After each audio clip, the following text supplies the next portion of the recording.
नमस्कार प्रेक्षकांनो, आजच्या एपिसोडमध्ये इथे आता कला आणि अद्वैत दोघेजणं फायनली एकत्र आलेले असतात. अर्जुन आणि अद्वैत दोघेजणं त्या गोडाऊनपर्यंत पोचलेले असतात, जिथे कला आणि कुमुद मावशी या दोघांना किडनॅप करून ठेवलेलं असतं. तेव्हा अद्वैत कलाचे हातपाय बांधून ठेवलेले असतात ते सोडून टाकतो आणि इथे अर्जुन बाकीच्या सर्व गुंडांना बेदम मारत असतो. तेव्हा इथे अद्वैतने कलाचे हातपाय सोडल्यानंतर तो तिच्याकडे डोळे भरून बघत असतो, कारण ज्या पद्धतीने राहुल कलाला घेऊन गेलेला असतो तेव्हापासून अद्वैत खूपच जास्त काळजीत असतो. तेव्हा इथे एक गुंड माणूस त्याच्यावरती हल्ला करणार, तेवढ्यातच इथे अद्वैतने त्याचा हात पकडून त्याला बेदम मारहाण केलेली असते. तेव्हा अर्जुन आणि अद्वैत दोघेजण एकत्र आल्यानंतर बाकीच्या सर्व गुंडांची चांगल्या पद्धतीने धुलाई झालेली असते आणि मग सगळेजण तिथून पळ काढतात आणि निघून जातात, कारण अर्जुन आणि अद्वैतने सगळ्यांना अगदी चांगलाच बेदम मार दिलेला असतो. त्यामुळे कुणीही गुंड तिथे थांबत नाही, सरळ तिथून निघून जातात. तेव्हा इथे अद्वैत कलाला मिठी मारतो. दोघेजण खूपच जास्त घाबरलेले असतात. इथे अद्वैत कलाला म्हणत असतो की कला, मला असं वाटलं होतं तू पुन्हा मला कधी भेटतेस की नाही. तेव्हा इथे अर्जुन तिथेच असतो, कुमुद मावशीसुद्धा तिथेच असते. तेव्हा अर्जुन म्हणत असतो की सॉरी, मी तुम्हाला डिस्टर्ब करतोय, पण आता आपल्याला निघायला हवं, नाहीतर ते लोक कधी येतील. तेव्हा इथे सगळेजण आता गोडाऊनमधून बाहेर निघून जातात. तर प्रेक्षकांनो, या ठिकाणी आता गायत्री, महिपत आणि राहुल तिघेही जण आलेले असतात. तेव्हा राहुल म्हणतो, हे काय, आता हे सगळेजण कुठे गेले. तेव्हा इथे महिपत म्हणत असतो की गेले पळून. तेव्हा राहुल म्हणतो, अरे पण आता काय करायचं, ती कला इथून निघून गेले, सगळ्यांना सांगेल ना की हे सगळं मी केलंय म्हणून, मग पोलिसांना माझ्यापर्यंत पोचायला कितीसा एवढा वेळ लागणार आहे. काय महिपत सर, तुमचा प्लॅन संपूर्णपणे फ्लॉप झाला.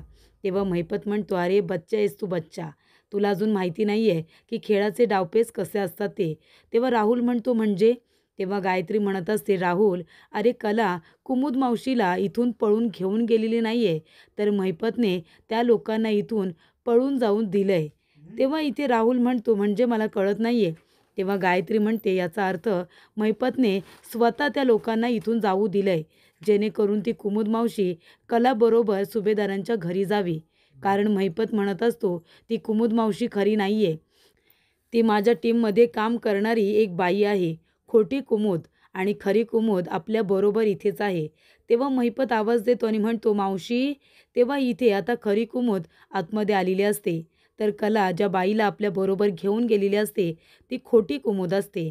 पण त्या लोकांना, त्या सुभेदारांना, गायत्री तेजसला माहितीच नसतं की खरी कुमुद कशी आहे ते. तेव्हा महिपत म्हणत असतो की आता ती खोटी कुमुद आहे ना, ती सुभेदारांच्या घरामध्ये जाणार आणि सगळ्यांना विष देणार, विष. सगळ्यांच्या जेवणामध्ये इथे विष मिसळणार आणि सगळ्यांना मारून टाकणार. आता सगळे दुश्मन मेले की मग आपल्या आडव्यात कोणीही येणार नाही. तेव्हा इथे महिपत म्हणतो, बघितलंस ना राहुल, म्हणून तुला म्हणालो की तू बच्चा आहेस बच्चा, तुला कळणारच नाही की माझा गेम प्लॅन काय आहे ते. तेव्हा इथे कल्पना म्हणत असते, पूर्णाजी, ही बघा, सगळी मी अगदी तांबा पितळीची भांडी काढलेली आहेत, तुम्ही एकदा बघून घेता का. पूर्णाजी म्हणते, आता ते मला दाखवू नकोस, आधी तू मला सांग, अर्जुनला फोन लागला का. तेव्हा कल्पना म्हणते, नाही ना, अर्जुन फोनच उचलत नाही आहे, थांबा मी त्याला परत एकदा फोन ट्राय करते. तेवढ्यातच इथे सगळेजण आता आलेले असतात. तेव्हा पूर्णाजी म्हणत असते, काय रे अर्जुन, किती उशीर, आणि ह्या कोण आहेत. तेव्हा अर्जुन म्हणत असतो, पूर्णाजी, ते मी तुला सगळं नंतर सांगतो, पण ह्या आहेत ना, त्या गायत्री आणि तेजस यांच्या मावशी आहेत. गायत्री आहेत ना, गायत्री वहिनी, त्यांच्या मावशी.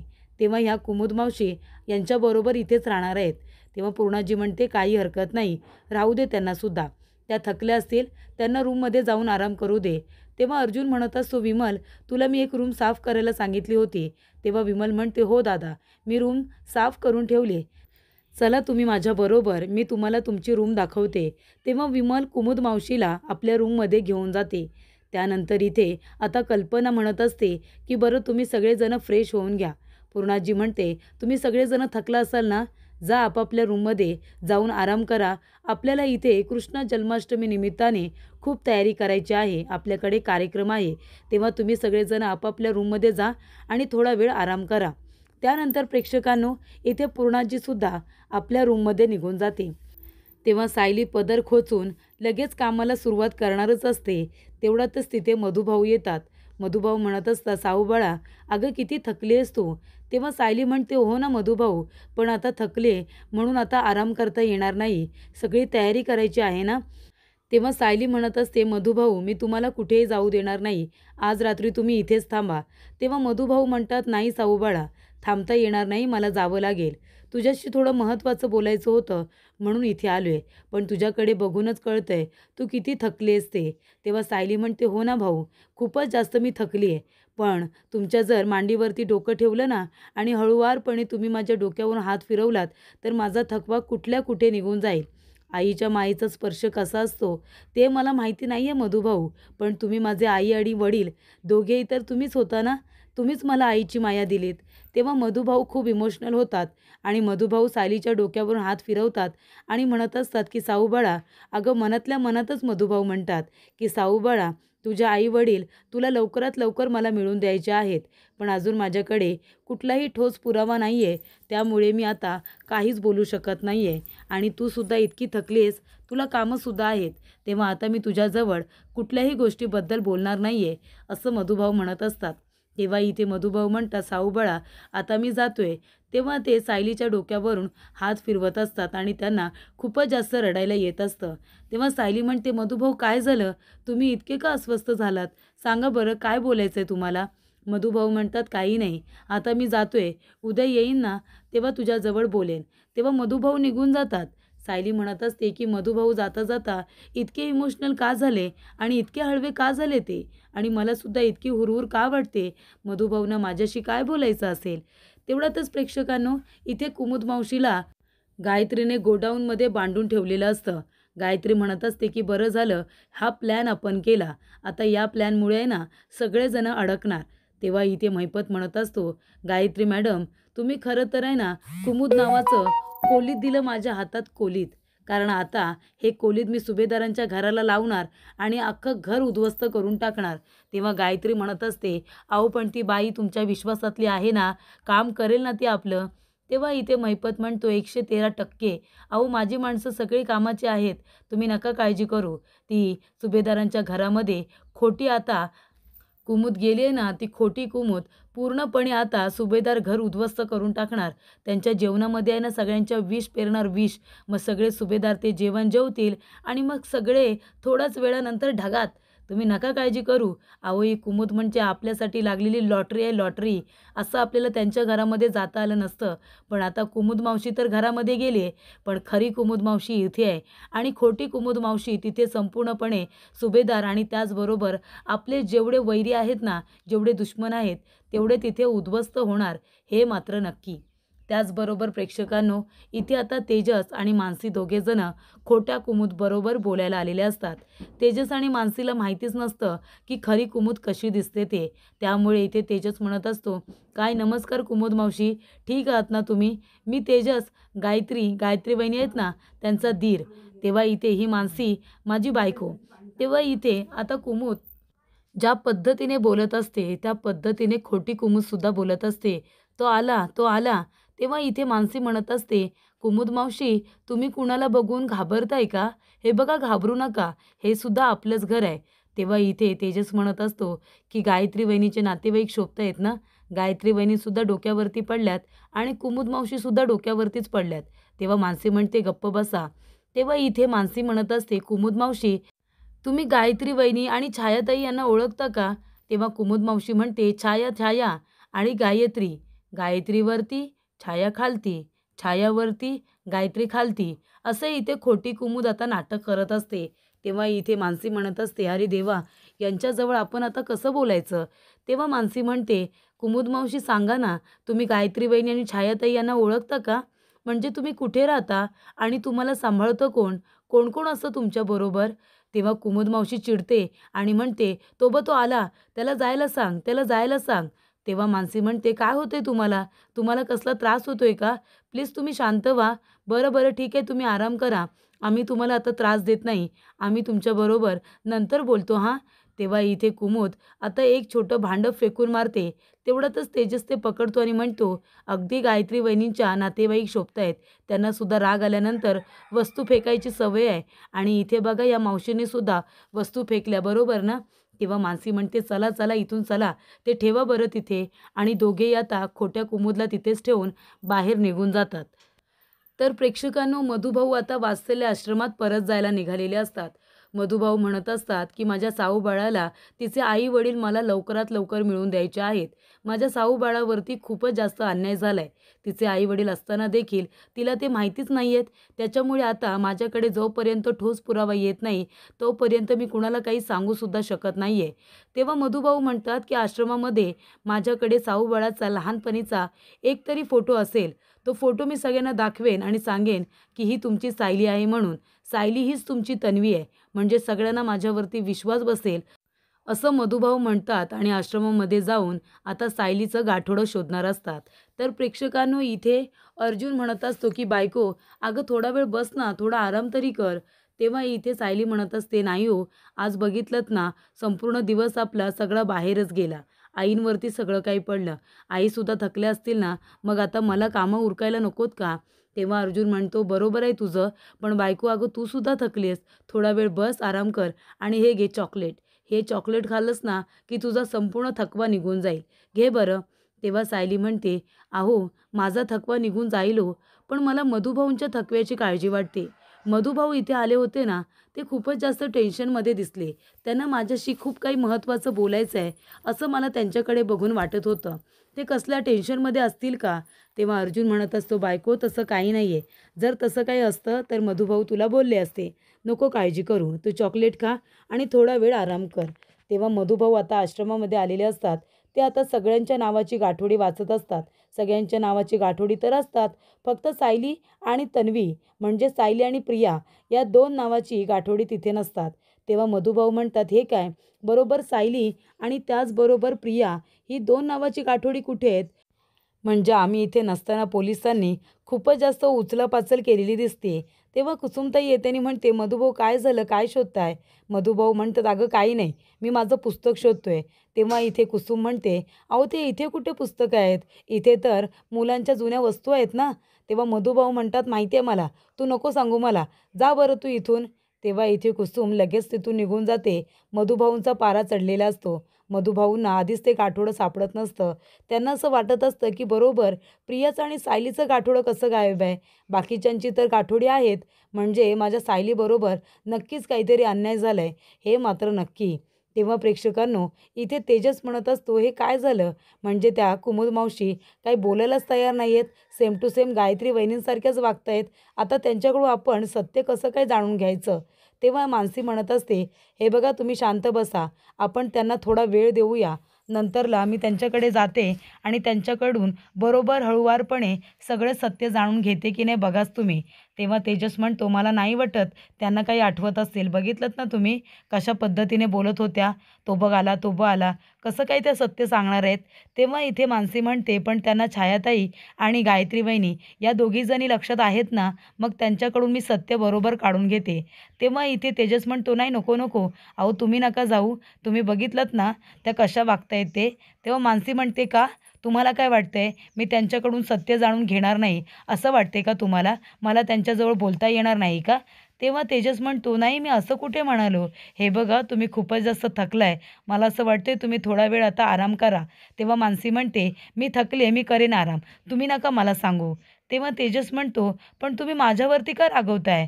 तेव्हा मानसी म्हणते, अच्छा म्हणजे मी आता चिडते, मी रागवते का? दुसऱ्यांच्या घरामध्ये येऊनसुद्धा तुम्हाला माझ्याबरोबर वादच घालायचा आहे? तेव्हा तेजस म्हणतो, मी कुठे वाद घालतोय? तेव्हा मानसी म्हणते, अच्छा म्हणजे मी वाद घालते. तेजस म्हणतो, नाही नाही, मीच वाद घालतोय. सॉरी हां सॉरी, चुकलं माझं, माफ करा, माझं चुकलं. बसा तुम्ही आराम करा. तेव्हा इथे तेजस म्हणतो, थोडा वेळ आपण मौन व्रत. ती म्हणते, तुम्ही पण गप्प बसा. तेव्हा तेजस म्हणतो, ह्या कुमुद मावशीकडून सत्य जाणून घेणं म्हणजे आता डोकेदुखी झाले. त्यानंतर प्रेक्षकांनो, इथे आता चांदेकर फॅमिली आलेली असते. संपूर्ण चांदेकर आलेले असतात. त्याचबरोबर तेजस मानसी तर इथेच असतात आणि संपूर्ण सुभेदार फॅमिली इथे चांदेकरांचं खूपच जास्त छान पद्धतीने स्वागत करते. आता इथे पूर्णाजी आणि त्याचबरोबर भालचंद्र चांदेकर हे दोघेजण आता एका वर्गात असल्यामुळे त्यांची चांगली मैत्री असते. इतक्या वर्षानंतर दोघेजण भेटलेले असतात, त्यामुळे दोघांच्या चांगल्या गप्पा अगदी रंगलेल्या असतात. तेव्हा पूर्णाजी म्हणत असते की अरे बरं झालं इथे आलास. बघ आता आमच्या इथे कृष्ण जन्माष्टमीचा कार्यक्रम खूपच जास्त जोमात आम्ही साजरा करतो. तेव्हा पूर्णाजी म्हणत असते प्रताप, अरे फोन कर आणि ती वाजंत्री मंडळी कुठे आहे ते विचार बरं. नाच गाणं होणार आहे आता इथे. तेव्हा आपल्याला आता इथे संपूर्ण तयारी करून ठेवले, त्या लोकांनी वेळेवरती यायला नको का? प्रताप काका म्हणतात, पूर्णाजी मी लगेच त्यांना फोन करतो. तेव्हा इथे प्रताप काकांना एक माहिती मिळते, जी वाजंत्री मंडळी येणार होती त्यांची गाडी बंद पडली, त्याच्यामुळे त्यांना येता येणार नाही आहे. तेव्हा इथे आता पूर्णाजी म्हणते, काय रे आता काय करायचं? म्हणजे आता नाच गाण्याचा कार्यक्रम कॅन्सल करायचा का? तेव्हा कल्पना म्हणते, अरे देवा, सगळी तयारी तर करण्यात आली होती, आता काय करायचं आपण? आता एवढा वेळ कसा जाणार?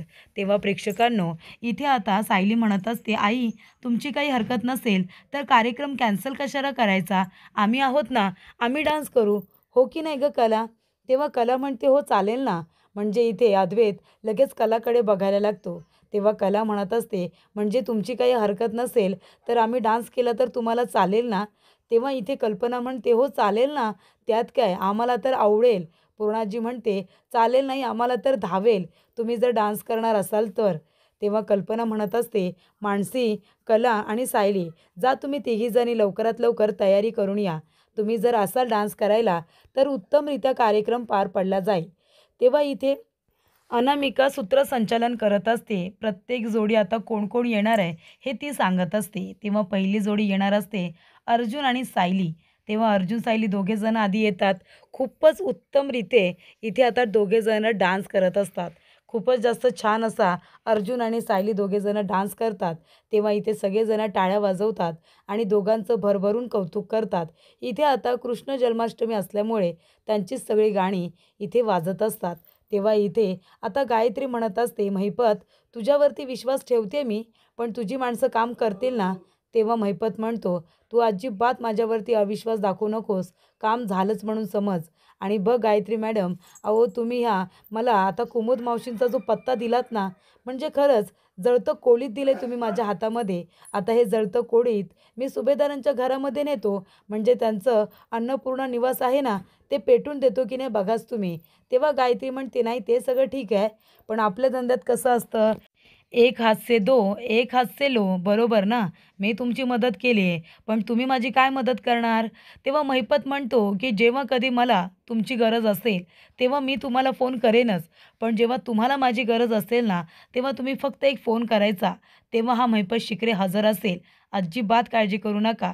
जेव्हा म्हणाल, तेव्हा तुमच्या सेवेला हजर, एका फोनमध्ये. तेव्हा प्रेक्षकांनो, इथे आता तेजस आणि मानसी हे दोघेजण डान्स करायला आलेले असतात. खूपच उत्तमरीते दोघंजण डान्स करत असतात. खूपच छान. सगळेही तिन्ही कपल एकापेक्षा एक डान्स करतात. तर इथे नैना राहुलला फोन करते आणि विचारत असते, राहुल अरे कुठे आहेस तू? काही सांगशील का? कुठे जातोस ते मला सांगून का जात नाहीस तू? आता कुठे आहेस बरं सांग मला. तेव्हा राहुल म्हणतोय, गप्प बस ना तू. तू का मला फोन केलायस? तेव्हा महिपत म्हणतोय, बाबा तू जरा फोन बंद ठेवा, नाहीतर ते लोकं तुझा नंबर ट्रेस करत इथपर्यंत पोहोचतील. तेव्हा राहुल म्हणतो, महिपत सर बायको आहे माझी, तिला सांगतो आता फोन करू नकोस म्हणून. तेव्हा राहुल म्हणतोय, नैना गप्प बसा तू, सारखा सारखा फोन करू नकोस. आणि मी कुठे जातो कुठे राहतो तुला का सांगू? तुला काही सांगणार नाही आहे, ठेव बरं फोन. तेव्हा इथे नैना म्हणत असते, महिपत सर राहुल नेमका कुणाबरोबर आहे? त्यानंतर प्रेक्षकांनो, इथे शेवटचा डान्स करायला आलेले असतात कला आणि अद्वैत.